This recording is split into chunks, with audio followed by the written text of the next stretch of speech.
ನಮಸ್ಕಾರ ಎಲ್ಲರಿಗೂ ಋತು ಲಾಗ್ಸ್ಗೆ ಸ್ವಾಗತ. ಇವತ್ತಿನ ಸ್ಪೆಷಲ್ ಕರ್ನಾಟಕದ ಟ್ರೆಡಿಷ್ನಲ್ ಫುಡ್ ಆಗಿರುವಂತಹ ಅಕ್ಕಿ ರೊಟ್ಟಿಯನ್ನು ಯಾವ ರೀತಿ ಮಾಡೋದು ಅಂತ ನೋಡ್ಕೊಂಬರೋಣ.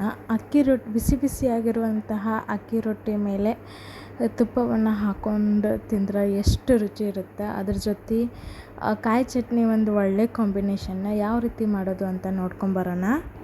ಅದಕ್ಕೆ ಬೇಕಾಗಿರುವಂಥ ತರಕಾರಿ ನಾನಿಲ್ಲಿ ಬೀನ್ಸ್ ಮತ್ತು ಕ್ಯಾರೆಟ್ ಮತ್ತು ಈರುಳ್ಳಿಯನ್ನು ಅಷ್ಟೇ ಹಾಕಿದ್ದೀನಿ. ನೀವು ಸಬ್ಬಸಿಗೆ ಸೊಪ್ಪಿತ್ತಂದ್ರೆ ಸಬ್ಬಸಿಗೆ ಸೊಪ್ಪು ಹಾಕೋರಿ, ಚೆನ್ನಾಗಿ ಬರ್ತೈತಿ. ನಾನಿಲ್ಲಿ 3 ಐಟಮ್ಸನ್ನು ಹಾಕ್ಕೊಂಡಿದ್ದೀನಿ. ಅದಕ್ಕೆ ನಾನಿಲ್ಲಿ ಟೋಟಲಾಗಿ 4 ಮೀಡಿಯಮ್ ಸೈಜಷ್ಟು ಈರುಳ್ಳಿಯನ್ನು ತಗೊಂಡಿದ್ದೀನಿ. ಈರುಳ್ಳಿಯನ್ನು ಚಾಪರಿಗೆ ಹಾಕ್ಕೊಂಡಿದ್ದೀನಿ. ನಾನು ಮೊದಲಿಗೆ ಈರುಳ್ಳಿಯನ್ನು ಚಾಪರಿಗೆ ಹಾಕ್ಕೊಂಡು ಸಣ್ಣದಾಗಿ ಅದನ್ನು ಕಟ್ ಮಾಡ್ಕೊಂಡಿದ್ದೀನಿ.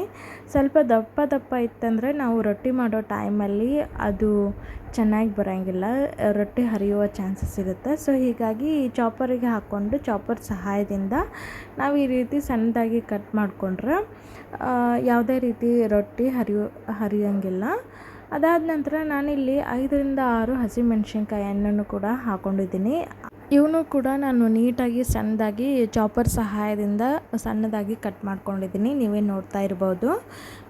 ಈರುಳ್ಳಿ, ಕ್ಯಾರೆಟು, ಬೀನ್ಸು, ನೆಕ್ಸ್ಟು ಮೆಣಸಿನ್ಕಾಯಿನ ನೀಟಾಗಿ ಕಟ್ ಮಾಡ್ಕೊಂಡಿದ್ದೀನಿ. ನಾನಿಲ್ಲಿ ಈ ಕಪ್ ಒಂದು ಅಳತೆಯಲ್ಲಿ ಟೋಟಲಾಗಿ 4ರಿಂದ 5 ಕಪ್ ಅಳತೆಯಷ್ಟು ಹಿಟ್ಟನ್ನು ತಗೊಂಡಿದ್ದೀನಿ. ನಾನಿಲ್ಲಿ 5 ಮಂದಿಗೆ ಅಕ್ಕಿ ರೊಟ್ಟಿಯನ್ನು ರೆಡಿ ಮಾಡ್ಕೊಳ್ತಾ ಇದ್ದೆ. ಸೊ ಹೀಗಾಗಿ 5 ಕಪ್ ಅಳತೆಯಷ್ಟು ಅಕ್ಕಿ ಹಿಟ್ಟನ್ನು ತಗೊಂಡಿದ್ದೀನಿ. ಅದಾದ ನಂತರ ಒಂಚೂರೇ ಉಪ್ಪನ್ನು ನೋಡ್ಕೊಂಡು ಸೇರಿಸ್ಕೊರಿ. ಫಸ್ಟಿಗೆ ಉಪ್ಪು ಜಾಸ್ತಿ ಸೇರಿಸ್ಕೊಳ್ಳೋಂಥ ಅವಶ್ಯಕತೆ ಇರೋಂಗಿಲ್ಲ. ಅದಾದ ನಂತರ ಸಣ್ಣದಾಗಿ ಕಟ್ ಮಾಡಿರುವಂಥ ಎಲ್ಲ ತರಕಾರಿಗಳನ್ನು ಹಾಕ್ಕೊಂಡಿದ್ದೀನಿ. ಅದಾದ ನಂತರ 1-2 ಟೇಬಲ್ ಸ್ಪೂನ್ ಆಗುವಷ್ಟು ಹಸಿಕಾಯಿ ಪೇಸ್ಟನ್ನು ಕೂಡ ರೆಡಿ ಮಾಡಿ ಎತ್ತಿಟ್ಕೊಂಡಿರ್ತೀನಿ. ಅದನ್ನು ಕೂಡ ಸೇರಿಸ್ಕೊಂಡು ನಾನು ಒಂದು ಸೈಡ್ ಒಲೆ ಮೇಲೆ ನೀರನ್ನು ಕಾಯಲಿಕ್ಕೆ ಇಟ್ಟಿದ್ದೆ. ನಾನು ಮೊದಲಿಗೆ ಅಕ್ಕಿ ಹಿಟ್ಟಲ್ಲಿ ಎಲ್ಲ ತರಕಾರಿಗಳನ್ನು ನೀಟಾಗಿ ಈ ರೀತಿ ಮಿಕ್ಸ್ ಮಾಡ್ಕೊಳ್ತಾ ಇದ್ದೀನಿ. ನೀವೇ ನೋಡ್ತಾ ಇರ್ಬೋದು. ನಾನು ಇದಕ್ಕೆ ಉಗುರು ಬೆಚ್ಚಗಿನ ನೀರನ್ನು ಸೇರಿಸ್ಕೋತಾ ಹೋಗ್ತೀನಿ. ನೀವೇ ನೋಡ್ತಾ ಇರ್ಬೋದು.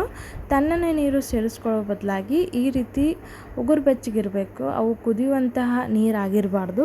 ಉಗುರು ಬೆಚ್ಚಗಿರುವಂತಹ ನೀರನ್ನು ಸ್ವಲ್ಪನೇ ಸೇರಿಸ್ತಾ ಹೋಗಬೇಕು. ನಾನಿಲ್ಲಿ ಟೋಟಲಾಗಿ 1.5 ಲೋಟ ನೀರನ್ನು ತಗೊಂಡಿದ್ದೆ. 1.5 ಲೋಟ ನೀರಿನಲ್ಲಿ 1 ಲೋಟ ನೀರಷ್ಟೇ ಯೂಸ್ ಮಾಡ್ಕೊಂಡಿದ್ದೆ. ನೀವೇ ನೋಡ್ತಾ ಇರ್ಬೋದು. ಸ್ವಲ್ಪನೇ ನೀರು ಹಾಕ್ತಾ ಈ ಹಿಟ್ಟನ್ನು ಕಲಿಸ್ತಾ ಹೋಗಬೇಕು. ಎಟ್ ಎ ಟೈಮ್ ನಾವು ನೀರನ್ನು ಆ್ಯಡ್ ಮಾಡ್ಕೊಳ್ಳೋಂಗಿಲ್ಲ. ನೀವೇ ನೋಡ್ತಾ ಇರ್ಬೋದು ನಾನು ಯಾವ ರೀತಿ ಸ್ವಲ್ಪನೇ ನೀರನ್ನು ಸೇರಿಸ್ತಾ ಹೋಗಿದ್ದೀನಿ ಅಂತ. ಇದು ಒಂದು ಮೇನ್ ಟಿಪ್ ಆಗಿರುತ್ತೆ. ಆಮೇಲೆ ಇನ್ನೂ ಒಂದು ಟಿಪ್ಸ್ ಏನಪ್ಪ ಅಂತಂದ್ರೆ ಉಪ್ಪನ್ನು ಎಟ್ ಎ ಟೈಮ್ ಸೇರಿಸ್ಕೊಳ್ಳೋಂಥ ಅವಶ್ಯಕತೆ ಇರೋಂಗಿಲ್ಲ. ಹಿಟ್ಟು ನಾದಾದ್ಮೇಲೂ ಕೂಡ ನಾವು ರುಚಿ ನೋಡಿಕೊಂಡು ಉಪ್ಪನ್ನು ಸೇರಿಸ್ಕೋಬೋದು ಹಿಟ್ಟಿಗೆ. ನಾನಿಲ್ಲಿ ಹಸಿಕಾಯಿ ಪೇಸ್ಟ್ 2 ಸ್ಪೂನ್ ಹಾಕ್ಕೊಂಡಿದ್ದೀನಿ. ನೀವೇ ನೋಡ್ತಾ ಇರ್ಬೋದು. ನಾನಿಲ್ಲಿ ಟೇಸ್ಟ್ ಮಾಡಿ ನೋಡಿದ್ದೆ, ಸ್ವಲ್ಪ ಉಪ್ಪು ಕಡಿಮೆ ಅನ್ನಿಸ್ತು ಹಿಟ್ಟಿಗೆ. ಸೊ ಹೀಗಾಗಿ ನಾನು ಇನ್ನೊಂದು ಟೇಬಲ್ ಸ್ಪೂನಷ್ಟು ಉಪ್ಪನ್ನು ಸೇರಿಸ್ಕೊಂಡಿದ್ದೀನಿ. ಟೋಟಲಾಗಿ 2 ಟೇಬಲ್ ಸ್ಪೂನಷ್ಟು ಹಿಟ್ಟಿಗೆ ಉಪ್ಪನ್ನು ಸೇರಿಸ್ಕೊಂಡಿದ್ದೀನಿ. ಹಿಟ್ಟು ನಾದಾದ್ಮೇಲೂ ಕೂಡ ನಾವು ಖಾರ ಕಡಿಮೆ ಇದ್ದರೆ ಖಾರನೂ ಕೂಡ ಹಾಕ್ಕೋಬೋದು. ಉಪ್ಪು ಕಡಿಮೆ ಅನಿಸಿದ್ರು ಉಪ್ಪು ಕೂಡ ಹಾಕ್ಕೊಂಡು ನಾವು ನಾದ್ಕೊಳ್ಬಹುದು. ಎಟ್ ಎ ಟೈಮ್ ಖಾರ ಆಗಲಿ ಉಪ್ಪಾಗಲಿ ಹಾಕ್ಕೊಳ್ಳುವಂಥ ಅವಶ್ಯಕತೆ ಇರೋಂಗಿಲ್ಲ. ಕ್ವಾಂಟಿಟಿ ಮೇಲೆ ಉಪ್ಪು ಮತ್ತು ಖಾರವನ್ನು ಹೆಚ್ಚು ಕಮ್ಮಿ ಕೂಡ ಮಾಡ್ಕೋಬೋದು. ಅದಾದ ನಂತರ ಹಿಟ್ಟು ನಾದಾದ್ಮೇಲೆ ನಾನಿಲ್ಲಿ 1-2 ಟೇಬಲ್ ಸ್ಪೂನ್ ಆಗುವಷ್ಟು ಎಣ್ಣೆಯನ್ನು ಹಾಕಿ ಈ ರೀತಿ ನೀಟಾಗಿ ನಾದ್ಕೊಳ್ತಾ ಇದ್ದೀನಿ. ಅಂದರೆ ಯಾವುದೇ ರೀತಿ ಸ್ಟಿಕ್ ಆಗಂಗಿಲ್ಲ. ನೀವೇ ನೋಡ್ತಾ ಇರ್ಬೋದು ಎಷ್ಟು ನೀಟಾಗಿ ನಮಗೆ ಸಾಫ್ಟ್ ಆಗಿರುವಂಥ ಹಿಟ್ಟು ರೆಡಿ ಆಗೈತೆ ಅಂತ. ನೀವೇ ನೋಡಿ ಇಲ್ಲಿ ಎಷ್ಟು ಸಾಫ್ಟಾಗಿ ಹಿಟ್ಟು ರೆಡಿಯಾಗಿದೆ ಅಂತ. ಅತಿ ಮೆತ್ತಗೂ ಅಲ್ಲ, ಅತಿ ಗಟ್ಟಿನೂ ಅಲ್ಲ, ಒಂದು ಮೀಡಿಯಮ್ ಅಳತೆಯಲ್ಲಿ ಹಿಟ್ಟನ್ನು ರೆಡಿ ಮಾಡಿಕೊಂಡೆ. ನಾನಿಲ್ಲಿ 15ರಿಂದ 20 ನಿಮಿಷ ಹಿಟ್ಟು ನೆನೆಯಲಿಕ್ಕೆ ಇಟ್ಟು ಅದ್ರ ಜೊತೆ ನಾನಿಲ್ಲಿ ಕಾಯಿ ಚಟ್ನಿಯನ್ನು ರೆಡಿ ಮಾಡ್ಕೊಳ್ತಾ ಇದ್ದೀನಿ. ಒಂದು ಅರ್ಧ ಬಟ್ಲದಷ್ಟು ಕಾಯಿಯನ್ನು ಸಣ್ಣದಾಗಿ ಕಟ್ ಮಾಡಿ 3 ಹಸಿಮೆಣಸಿನ್ಕಾಯನ್ನು ಹಾಕ್ಕೊಂಡು ಸ್ವಲ್ಪ ಬೆಲ್ಲ ಮತ್ತು ರುಚಿಗೆ ತಕ್ಕಷ್ಟು ಉಪ್ಪು, ಕೊತ್ತಂಬರಿ ಸೊಪ್ಪನ್ನು ಹಾಕಿ 1 ಮುಟ್ಟಿಗೆಯಷ್ಟು ನಾನಿಲ್ಲಿ ಪುಟಾಣಿಯನ್ನು ಸೇರಿಸ್ಕೊಂಡಿದ್ದೀನಿ. ಹುಳಿಗೆ ಇಲ್ಲಿ ನೀವು ನಿಂಬೆ ಹಣ್ಣನ್ನು ಸೇರಿಸ್ಕೋಬೋದು, ನಿಂಬೆ ಹಣ್ಣಿನ ರಸ.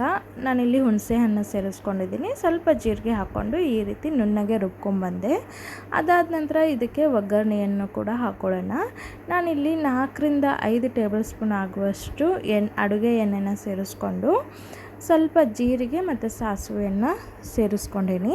ಜೀರಿಗೆ ಸಾಸಿವೆ ಚಟಪಟ ಅಂದಮೇಲೆ ನಾನಿಲ್ಲಿ ಸ್ವಲ್ಪ ಉದ್ದಿನಬೇಳೆನ ಕೂಡ ಸೇರಿಸ್ಕೊಂಡೀನಿ.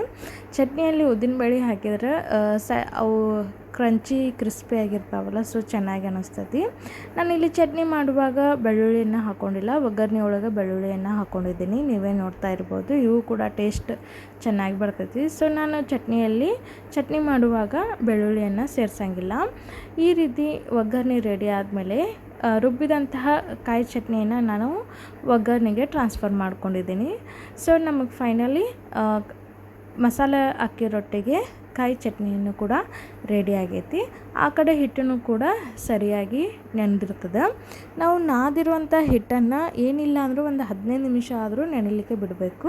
ನೀವೇ ನೋಡ್ತಾ ಇರ್ಬೋದು ಎಷ್ಟು ಸಾಫ್ಟಾಗಿ ನಮಗೆ ಹಿಟ್ಟು ಪರ್ಫೆಕ್ಟಾಗಿ ರೆಡಿ ಆಗೈತಿ ಅಂತ. ನಾನಿಲ್ಲಿ ತಗಡಿನ ಮೇಲೆ ಚಪಾತಿ ಮಾಡ್ತೀವಲ್ಲ, ಆ ತಗಡಿನ ಸಹಾಯದಿಂದ ನಾನಿಲ್ಲಿ ಅಕ್ಕಿ ರೊಟ್ಟಿಯನ್ನು ಮಾಡ್ತಾಯಿದ್ದೀನಿ. ನೀವು ಬೇಕಾದರೆ ಬಟರ್ ಪೇಪರನ್ನು ಯೂಸ್ ಮಾಡ್ಕೋಬಹುದು, ಇಲ್ಲ ಒಂದು ಬಟ್ಟೆ ಸಹಾಯದಿಂದನೂ ಕೂಡ ನೀವು ಮಾಡ್ಕೋಬಹುದು. ನಾನಿಲ್ಲಿ ಚಪಾತಿ ಮಾಡಲಿಕ್ಕೆ ಯೂಸ್ ಮಾಡುವಂತಹ ತಗಡಿನ ಸಹಾಯದಿಂದ ಈ ರೀತಿ ಅಕ್ಕಿ ರೊಟ್ಟಿಯನ್ನು ಮಾಡ್ಕೊಂಡಿದ್ದೀನಿ. ಅಷ್ಟೇ ನಮಗೆ ಹಿಟ್ಟು ಸಾಫ್ಟಾಗಿ ಪರ್ಫೆಕ್ಟಾಗಿ ಬಂದಿತ್ತು. ಅಕ್ಕಿ ರೊಟ್ಟಿಯನ್ನು ರೆಡಿ ಮಾಡ್ಕೊಂಡ ತಕ್ಷಣ ನಾನಿಲ್ಲಿ ಹಂಚನ್ನು ಕಾಯಲಿಕ್ಕೆ ಇಟ್ಟಿದ್ದೆ. ಹಂಚು ಕಾದಾದ ನಂತರ ಮಾಡಿರುವಂತಹ ಅಕ್ಕಿ ರೊಟ್ಟಿಯನ್ನು ಹಂಚಿನ ಮೇಲೆ ಹಾಕಿ ನೀಟಾಗಿ ಇದನ್ನು ನಾವು ಬೇಯಿಸ್ಕೋಬೇಕಾಗ್ತೈತಿ. ಎರಡೂ ಕಡೆಯೂ ನಾವು ನೀಟಾಗಿ ಈ ಥರ ಕಲರ್ ಗೋಲ್ಡನ್ ಬ್ರೌನ್ ಟರ್ನ್ ಆಗೋವರೆಗೂ ಇದನ್ನು ನಾವು ನೀಟಾಗಿ ಬೇಯಿಸ್ಕೋಬೇಕಾಗ್ತೈತಿ. ನೀವೇ ನೋಡ್ತಾ ಇರ್ಬೋದು ಕಲರು ಕೂಡ ಎಷ್ಟು ಪರ್ಫೆಕ್ಟಾಗಿ ಬಂದಿದೆ ಅಂತ. ಅಕ್ಕಿ ರೊಟ್ಟಿದು ಅಷ್ಟು ಸಾಫ್ಟಾಗಿಯೂ ಕೂಡ ಬಂದಿತ್ತು. ಅಕ್ಕಿ ರೊಟ್ಟಿ ಮಾಡಿವೇ ಇಲ್ಲೋ ಅಷ್ಟು ಫಟಾಫಟ್ ಅಂತಂದು ಅಕ್ಕಿ ರೊಟ್ಟಿ ರೆಡಿ ಆಗ್ತಾಯಿತ್ತು. ನಾನು ಸಿಂಪಲ್ಲಾಗಿ ಅಕ್ಕಿ ರೊಟ್ಟಿ ಮಾಡೋದು ಕೊಟ್ಟಿದ್ದೀನಿ. ಒಂದು ಸಲ ನೀವು ಕೂಡ ಟ್ರೈ ಮಾಡಿ ನೋಡಿ. ನನ್ನ ರೆಸಿಪಿ, ನನ್ನ ವ್ಲಾಗ್ಸ್ ಇಷ್ಟ ಆದರೆ ದಯವಿಟ್ಟು ಸಬ್ಸ್ಕ್ರೈಬ್ ಮಾಡಿ, ಲೈಕ್ ಮಾಡಿ, ನೀವು ಫ್ರೆಂಡ್ಸ್ ಆ್ಯಂಡ್ ಫ್ಯಾಮಿಲಿಗೆ ಶೇರ್ ಮಾಡಿ. ನಾನಿಲ್ಲಿ 2ನೇ ಅಕ್ಕಿ ರೊಟ್ಟಿನೂ ಕೂಡ ಮಾಡಿ ತೋರಿಸ್ತಾ ಇದ್ದೀನಿ. ಸ್ವಲ್ಪ ನಡುವೆ ಈ ಥರ ಗ್ಯಾಪ್ ಮಾಡ್ಕೊಳ್ಳಿ, ಅಂದರೆ ಒಳಭಾಗನೂ ಕೂಡ ಚೆನ್ನಾಗಿ ಬೇಯುತ್ತೆ ಅಂತ ಅರ್ಥ. ಸೊ ಹೀಗಾಗಿ ನಾನು ನಡುವು ಕೂಡ ಈ ಥರ ಗ್ಯಾಪ್ ಮಾಡ್ಕೊತೀನಿ. ಅಕ್ಕಿ ರೊಟ್ಟಿಯನ್ನು ಹಂಚಿನ ಮೇಲೆ ಹಾಕಿದ ಮೇಲೆ ಒಂದು ಸ್ವಲ್ಪ ಎಣ್ಣೆಯನ್ನು ಹಾಕೋರಿ. ಸೈಡು ಮತ್ತು ನಡುವು ಭಾಗದಲ್ಲಿ ಸ್ವಲ್ಪ ಎಣ್ಣೆಯನ್ನು ಹಾಕ್ಕೊಂಡು ನೀಟಾಗಿ ಎರಡೂ ಭಾಗವನ್ನು ನೀಟಾಗಿ ಬೆಳೆಸ್ಕೊಂಡ್ರೆ ನಮಗೆ ಸಾಫ್ಟಾಗಿರುವಂತಹ ಕ್ರಿಸ್ಪಿಯಾಗಿರುವಂತಹ ಅಕ್ಕಿ ರೊಟ್ಟಿ ರೆಡಿಯಾಗಿರ್ತಾವೆ. ಮೇಲೆ ಕ್ರಿಸ್ಪಿ ಅನ್ನಿಸ್ತೈತಿ, ಒಳಗಡೆ ಸಾಫ್ಟಾಗಿರ್ತೈತಿ, ಅದೇ ರೀತಿ ನೀಟಾಗಿ ಬಂದಿರ್ತೈತಿ. ಏನಿಲ್ಲ ಅಂದರೂ ಈ ಅಕ್ಕಿ ರೊಟ್ಟಿ ಬೆನ್ನಲಿಕ್ಕೆ ಒಂದು 2ರಿಂದ 3 ನಿಮಿಷ ಟೈಮ್ ತೊಗೋತೈತಿ. ಸೊ ನೀಟಾಗಿ ಅಕ್ಕಿ ರೊಟ್ಟಿ ಬೆಳೆಸ್ಕೊಂಡ್ರೆ ನಮಗೆ ಪರ್ಫೆಕ್ಟ್ ಆಗಿರುವಂಥ ಅಕ್ಕಿ ರೊಟ್ಟಿ ರೆಡಿಯಾಗಿರುತ್ತೆ. ಎಷ್ಟು ಸಾಫ್ಟಾಗಿ ಅಕ್ಕಿ ರೊಟ್ಟಿ ಬಂದಿದೆ ಅಂತ ನೀವೇ ನೋಡ್ತಾ ಇರ್ಬೋದು. ಬಿಸಿ ಬಿಸಿ ಅಕ್ಕಿ ರೊಟ್ಟಿ, ತುಪ್ಪ ಹಾಗೂ ಅದರ ಜೊತೆ ಕಾಯಿ ಚಟ್ನಿ ಒಂದು ಒಳ್ಳೆ ಕಾಂಬಿನೇಷನ್ನು. ನೀವು ಕೂಡ ಈ ಸಿಂಪಲ್ ಟ್ರಿಕ್ ಆ್ಯಂಡ್ ಟಿಪ್ಸನ್ನು ಯೂಸ್ ಮಾಡಿಕೊಂಡು ಅಕ್ಕಿ ರೊಟ್ಟಿಯನ್ನು ಮಾಡಿ ಯಾವ ರೀತಿ ಬಂತು ಅಂತ ಕಮೆಂಟ್ ಮಾಡಿ ಹೇಳಿ. ನನ್ನ ರೆಸಿಪೀಸ್, ನನ್ನ ವ್ಲಾಗ್ಸ್ ಇಷ್ಟ ಆದರೆ ದಯವಿಟ್ಟು ಸಬ್ಸ್ಕ್ರೈಬ್ ಮಾಡಿ, ಲೈಕ್ ಮಾಡಿ, ನಿಮ್ಮ ಫ್ರೆಂಡ್ಸ್ ಆ್ಯಂಡ್ ಫ್ಯಾಮ್ಲಿಗೆ ಶೇರ್ ಮಾಡಿ ಅಂತ ಹೇಳ್ತಾ ಥ್ಯಾಂಕ್ ಯು. Bye bye.